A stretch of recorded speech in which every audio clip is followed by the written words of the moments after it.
One of the big promising things about NFTs is that it's not just about content, it's about relationships. Hi, this is Steffi and welcome to the Financial Fox, Investing and Innovation Ideas with a Twist. Today we'll look at the NFT revolution. Did you know that you can sell your tweet as an NFT? Well, if you didn't, now you're going to know that it is possible. So relax and watch the interview. We will explain this and much more with Cameron Yejassi, CEO and co-founder of Cent, the social media platform that owns Valuable, the place where Twitter CEO Jack Dorsey's first tweet was sold for $2.9 million in March. So, FUD, bubble, or a birth of a new asset class? We are going to find out all the world of NFT in this interview with Cameron. So stay tuned, and I'm sure you're going to find it very interesting. But before we go into the episode, I would like to talk about our sponsors, PrimeXBT. PrimeXBT is an award-winning platform that allows you to trade the global financial market using Bitcoin, Ethereum, stablecoins, and much more. They offer traders one of the best user experience. You can trade 50 plus assets at low fee. And the best part is that you can also follow successful traders and professional strategy managers automatically copying their strategy and achieving the same result. So when they execute something, your portfolio executed as well. And for the Financial Fox viewers, they prepare a special 50% bonus on deposit. So find more information in the description. Hi, Cameron. How are you doing? I'm good. How are you? I'm fine. So I've just been back from Miami. I hear. Yeah. Miami was great. The weather was beautiful and the people were great. Yeah. Awesome. So yeah, coming back to real life, actually. Definitely. So listen, today we have to break down this, big buzzword, NFTs, right? And you have very innovative and very unique platform where big names has been, we saw the Twitter CEO tweet was sold on your platform. So how, first of all, how did you go into the NFTs and perhaps a bit also about yourself and the journey to get there and build up Cent and Valuables? Yeah, so it's a journey spanning many years. I am a software engineer by trade. And so I studied computer science and I went to work in digital media and advertising. And through that experience, I became very aware of how the value flows happen around content creation on the internet. Right? You'll have a content creator that makes something, a platform that hosts it, an audience that goes to it, and all of this is driven by ad revenue, which primarily benefits the platform. And so I became really disgruntled just like working in the business of optimizing every nook and cranny of attention. And what that motivated me to do was start Cent, which is a platform to enable anyone to make a creative income. So whatever you do on the internet, being able to turn that into something that is directly valuable to you in the form of financial compensation, not just dopamine hits. And the initial vision for what Cent could be was actually an alternative social network like Facebook and YouTube and Twitter, where you post and reply and engage with other people, but there are incentives wrapped around those interactions. And so for a number of years, from 2017 to 2019, we were really focused on all of these different experiments around traditional social actions that people took.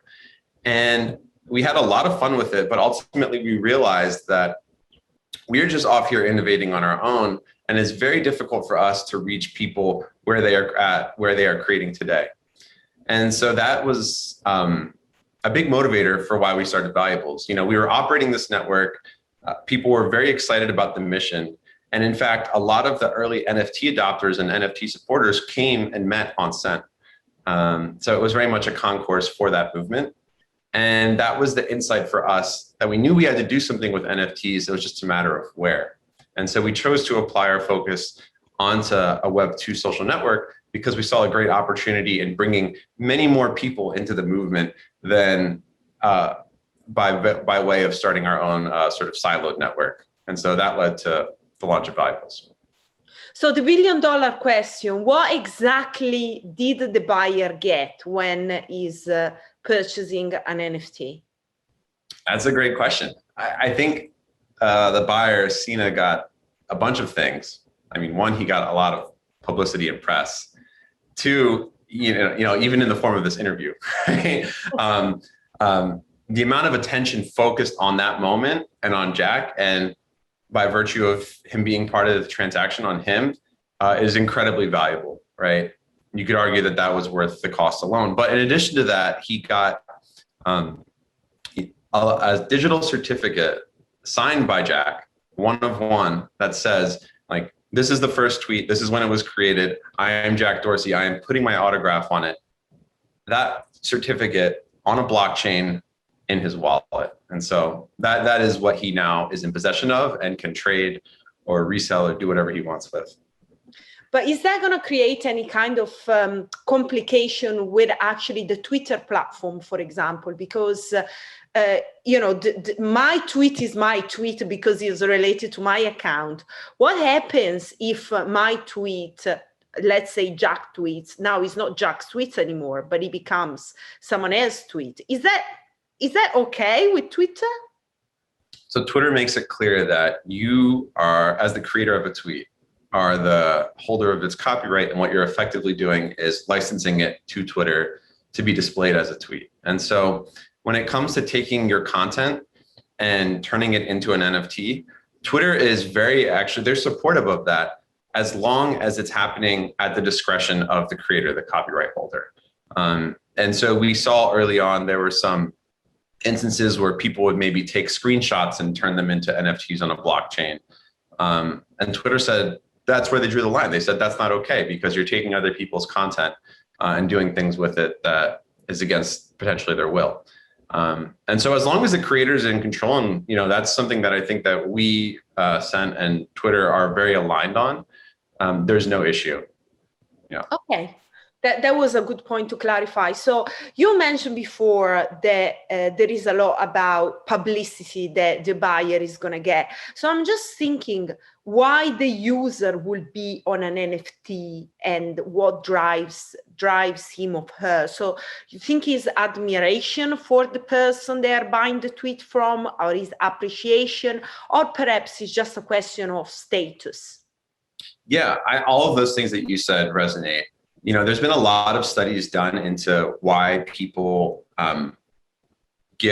why people choose to give and spend money on creations. And it's a combination of all of those, right? So fandom, if you really just absolutely love the person or the work or whatever for what it is. Status, so that you can be regarded as the person who did that. It kind of goes hand in hand with recognition, right?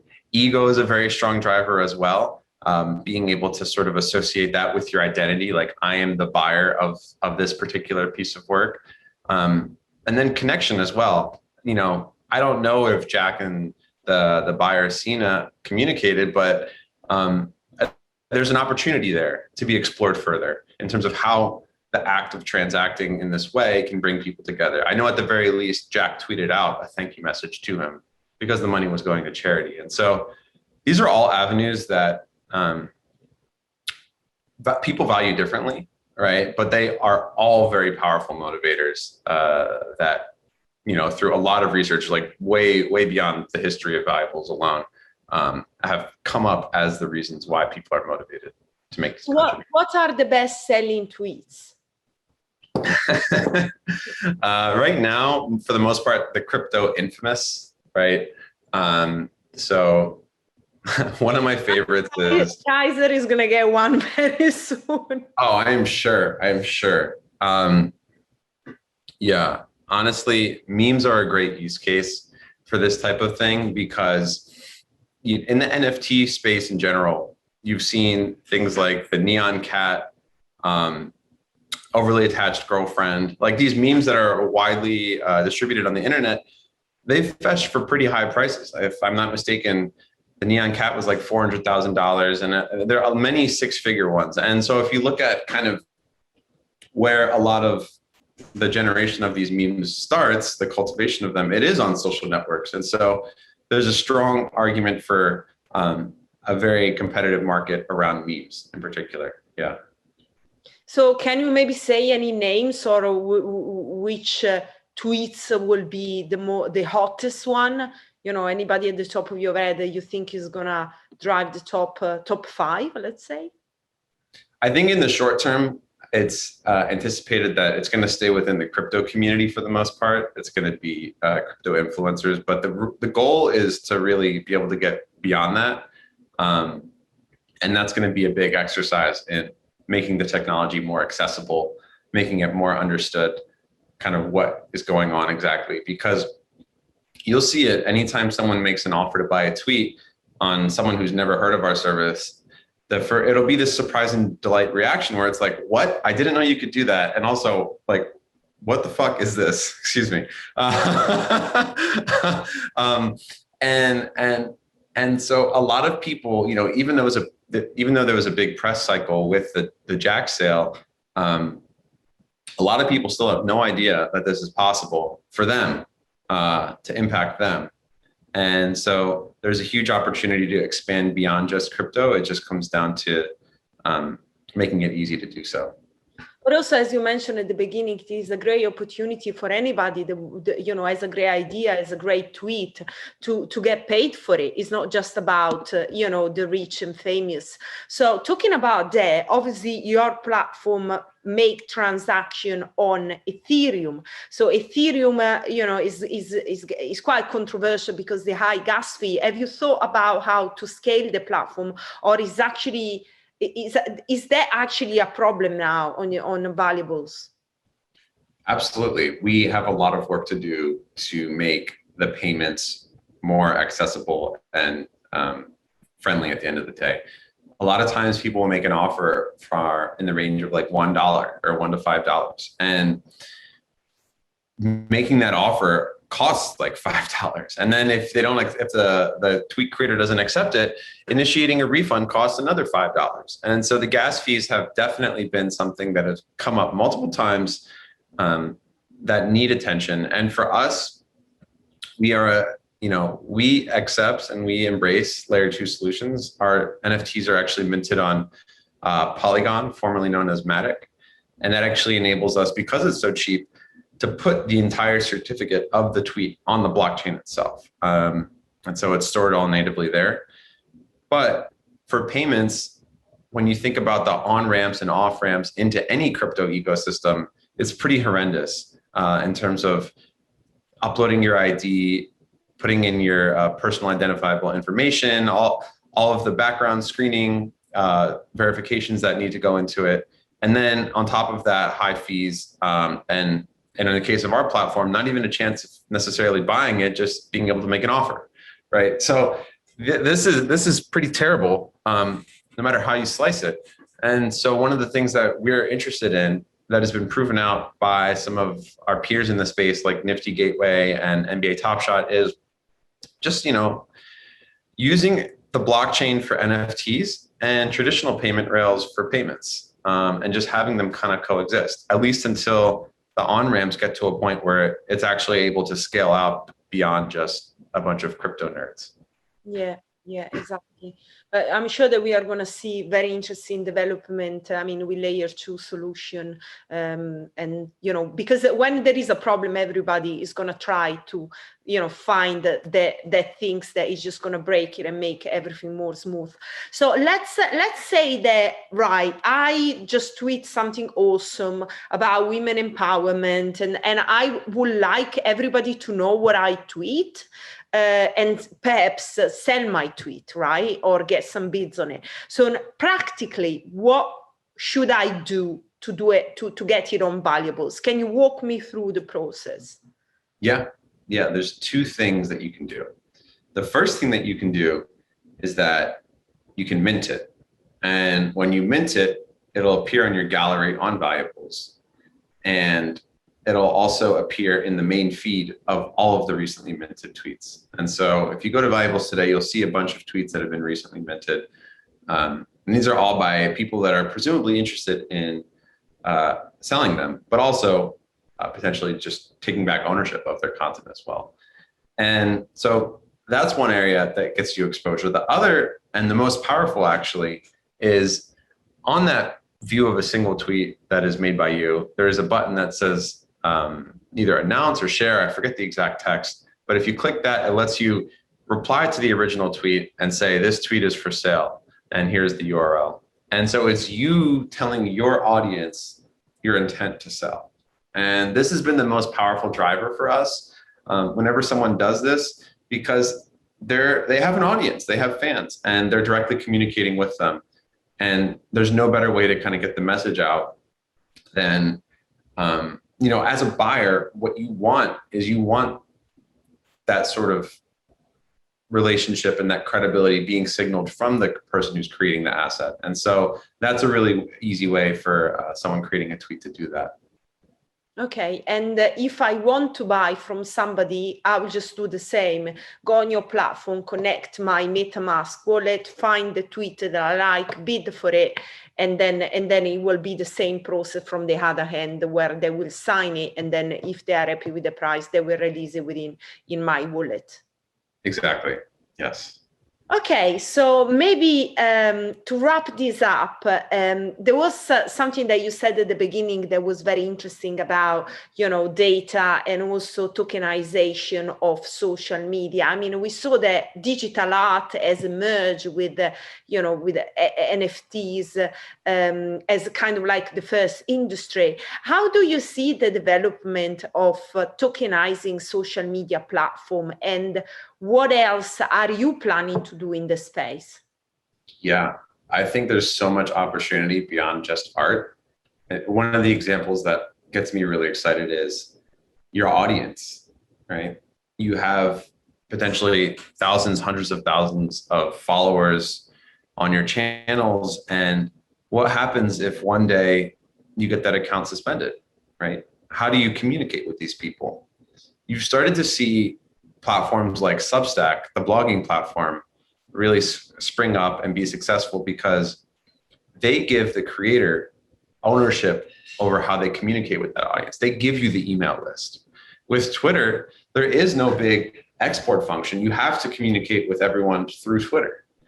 And one of the big promising things about NFTs is that it's not just about content, it's about relationships, following graphs, and many more types of data. But that's just one example of how you can take the things that are traditionally walled off and siloed and make them open and interoperable, so that, sure, we could build a network that creates relationships, but if we're doing it using the NFT standard, anyone else can also stand up a network that does that as well and makes that data useful for you in the end.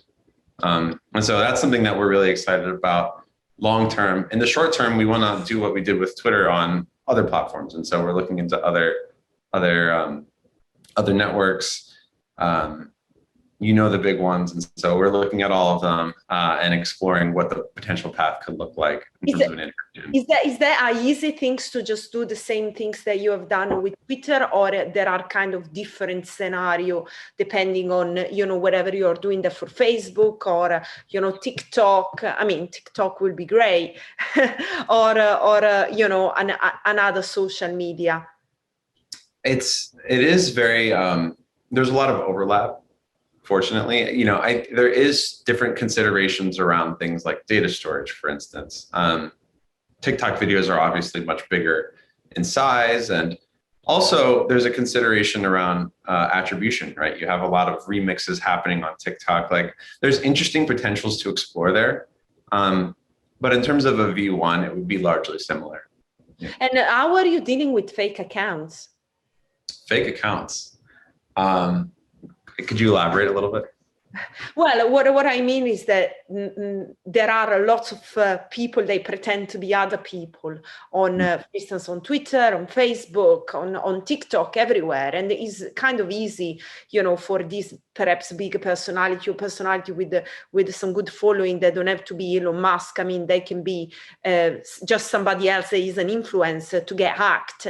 And then from then they could perhaps, agree to sell a tweet or to sell a video or something, what's your due diligence process to make sure that actually, that tweet is the real tweet done by the real Elon Musk, let's say? Frankly, we don't vet.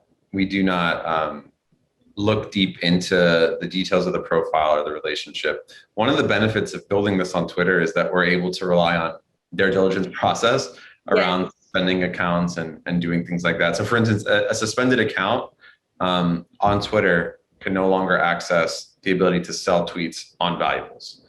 So it's more like a partnership basically between the social media that you are using and your platform, so that they can do, if not they can do the checks, but they will guarantee that the tweet is genuine. Yeah. And, if the creator violates the rules on Twitter's platform and gets reprimanded accordingly, that's good enough for us. But I think you bring up a good point that that's something that we'll have to definitely continue to monitor as the platform grows and scales. Well, I think that brings the problem of digital identity, which is, a big concern for all social media platforms. I mean, it will be kind of a big task to take it all yourself in house. I think there should be some kind of solution that can just guarantee, the verification of the person in generally out there. I mean, fake news, fake digital identity is just crazy. So the final things, what's your thought about, Elon Musk rejection to sell his tweet because, he got, a massive bid, and he said it was not ethical to sell it? I wish I had a way to read Elon's mind. Unfortunately, I do not. And so I prefer not to speculate on it, but I'm sure he had his reasons. He's a very smart person. And I think that when he does make a first NFT sale, it will, in hindsight, will have been like, okay, this is worth the wait. Right, exactly. Okay, Cameron, it was great to have you on the show. Thank you. I really enjoyed being here. Okay, so that was a very interesting chat with Cameron, and there is a long way to go for adding value to the creator economy, and social media definitely something very interesting. And what they are doing, to empower people to sell their data, to sell their creation, even if it's just a tweet, is quite interesting. But, let's see what is going to happen and what other things are going to develop from valuables. Definitely a place to watch. I hope you enjoyed the interview. And if you're not subscribed to our YouTube and podcast channel, please click the subscribe button and follow us on social media to stay up to date with our news and interviews. This is Steffy, and I will see you next time.